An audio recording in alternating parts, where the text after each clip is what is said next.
देखिए, अभी परसों हमारे देश के प्रधानमंत्री श्री मोदी जी ने अमेरिका के राष्ट्रपति जो बाइडेन से बातचीत की और उन्होंने कहा कि विश्व की परिस्थितियां ऐसी हैं कि इसमें विश्व की व्यवस्था बनाना ज़रूरी है बेस्ड ऑन रूल्स। तो नियमों पर आधारित ऐसी विश्व की व्यवस्था बनानी है तो इंटरनेशनल ऑर्डर बनाने की ज़रूरत आ गई है। तो ये जो एक बहुत बड़ी घटना है, क्योंकि ये बात कोई साधारण व्यक्ति ने नहीं की, एक प्राइम मिनिस्टर की नहीं है,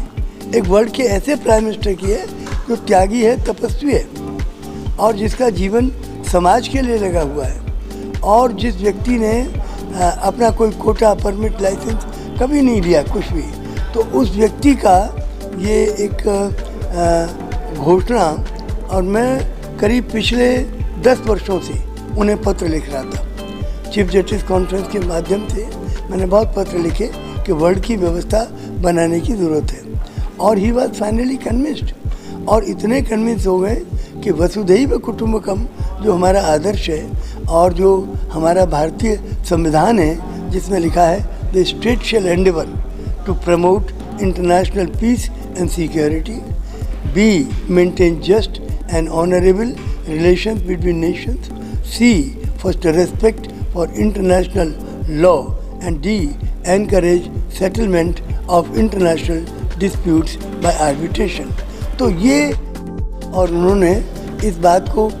जब वो यूनाइटेड नेशंस में गए थे तब भी उन्होंने वसुधैव कुटुंबकम को कहा। और इसके अलावा उन्होंने हमेशा वसुधैव कुटुंब बनाना है, वसुधा को परिवार बनाना है, तो उनका इसकी व्यवस्था होनी चाहिए। तो उन्होंने परसों ये स्टेटमेंट दिया जो कल सारे अखबारों में हिंदुस्तान के में बड़े विविधता, बड़े प्रमुखता से छपा है कि मोदी जी ने कहा है कि विश्व की एक व्यवस्था बनानी चाहिए, विश्व का इंटरनेशनल ऑर्डर बनना चाहिए based on new world order, based on rules, जो नियमों पर आधारित हो। तो ये एक बहुत बड़ी बात है। और फिर उन्होंने जो बाइडेन, जो अमेरिका के नए राष्ट्रपति हुए हैं, जो सज्जन व्यक्ति हैं, और आप तो दूसरे उनके अपोनेंट को भी जानते हैं कि वो किस तरह के व्यक्ति हैं और ये किस तरह के, तो ये एक सज्जन व्यक्ति हैं जो बाइडेन, और ये इसको स्वीकार किया कि वर्ल्ड की व्यवस्था बनाना ज़रूरी है। सर, कहीं ना कहीं जो है जिक्र ऐसे आ रहे हैं और वर्ल्ड में कहीं ना कहीं विचार पैदा हो रहा है और जो दिमागी जो संतुलन है वो कहीं ना कहीं बिगड़ता नजर आ रहा है, चाहे किसी के मामले में, चाहे हमें हिंदुस्तान का मामला है, चाहे किसी मुल्क के मामले में है, मगर जो वहाँ की जो राजनीति जो है वो कहीं ना कहीं जनता के हित के लिए सही हो नहीं पा रही है। अब जैसे मोदी जी ने यहाँ पर जो है एक राजनीति अपनी की है, उसको जो है समझाया और संवारा भी है, तो बाहर के मुल्क में ऐसा माहौल हो गया है कि अफरा तफरी का माहौल बना हुआ है। देखिए, वो दुष्ट लोग हैं, कुछ लोग जो दुष्टों का काम ही होता है दुष्टता करना। आप देखें तो राम के जीवन में भी कैकेयी जैसी दुष्ट उनके घर में ही निकल आई, और उनकी जो कैकेयी माँ अपने राम को अपने पास सुलाती थी, इतना प्यार करती थी। तो भौतिक प्यार तो बहुत था,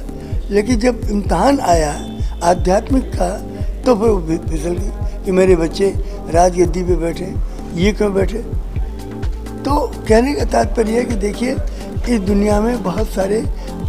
जब से आप सृष्टि बनी है तब से आप देखें दुष्ट भी रहे हैं, सज्जन भी रहे। प्रधानमंत्री मोदी जी ने उनकी कैंपेनिंग जो बाइडेन के खिलाफ कर, क्या लगता है इनकी बातों को जब गंभीरता से लिया जाएगा? देखिए, ऐसा है कि अमेरिका के चुनाव और अंदरूनी चुनाव हमारे भी हों या किसी भी देश के हों, उन चुनावों से मतलब नहीं होता। उसमें जो व्यक्ति चुन के आया है वो व्यक्ति सज्जन है, और वो व्यक्ति जो बाइडेन है, जो कि इस बात को चाहते हैं कि विश्व की व्यवस्था बने। और मोदी जी ने सबसे पहले उनको टेलीफोन किया परसों कि आप विश्व की व्यवस्था बनाने में हमारा सहयोग करें। तो कहने का तात्पर्य है कि विश्व की व्यवस्था बनाने के लिए जो बाइडेन और ये दो बड़ी शख्सियत मिल गई हैं। हिंदुस्तान एक 125 करोड़ आबादी का, डेमोक्रेसी का, वर्ल्ड का सबसे बड़ा डेमोक्रेटिक कंट्री है, और अमेरिका डेमोक्रेटिक कंट्री है, लेकिन विश्व की सबसे बड़ी पावर है, सबसे बड़ा धनवान है, तो दो व्यक्तियाँ शक्तियाँ मिल जाने से बाकी शक्तियाँ जो है वो स्वयं बहुत सारी